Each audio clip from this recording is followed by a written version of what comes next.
Hello everyone. You may have heard people say in these days that we're all in the same boat. I read a quote the other day which said, "We're not all in the same boat, we're all in the same storm. Some are on super yachts, some have just the one oar." I don't suppose you feel like one of the people who's on a super yacht, cruising along in fine weather and reaching a safe harbour.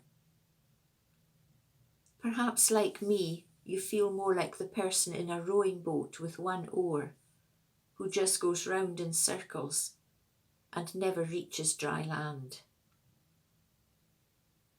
Do those images of a storm and a boat remind you of a story in Mark's Gospel, in chapter 4, when the disciples were on the Sea of Galilee and a fierce storm arose? Jesus was asleep on the boat. It says, "The disciples woke him and said to him, 'Teacher, don't you care if we drown?' He got up, rebuked the wind and said to the waves, 'Quiet, be still.' Then the wind died down and it was completely calm. He said to his disciples, 'Why are you so afraid? Do you still have no faith?'" This story surely reminds us that Jesus Christ, the Son of God, is sovereign over all of life and nature. In Psalm 24 it says, "The earth is the Lord's and everything in it, the world and all who live in it."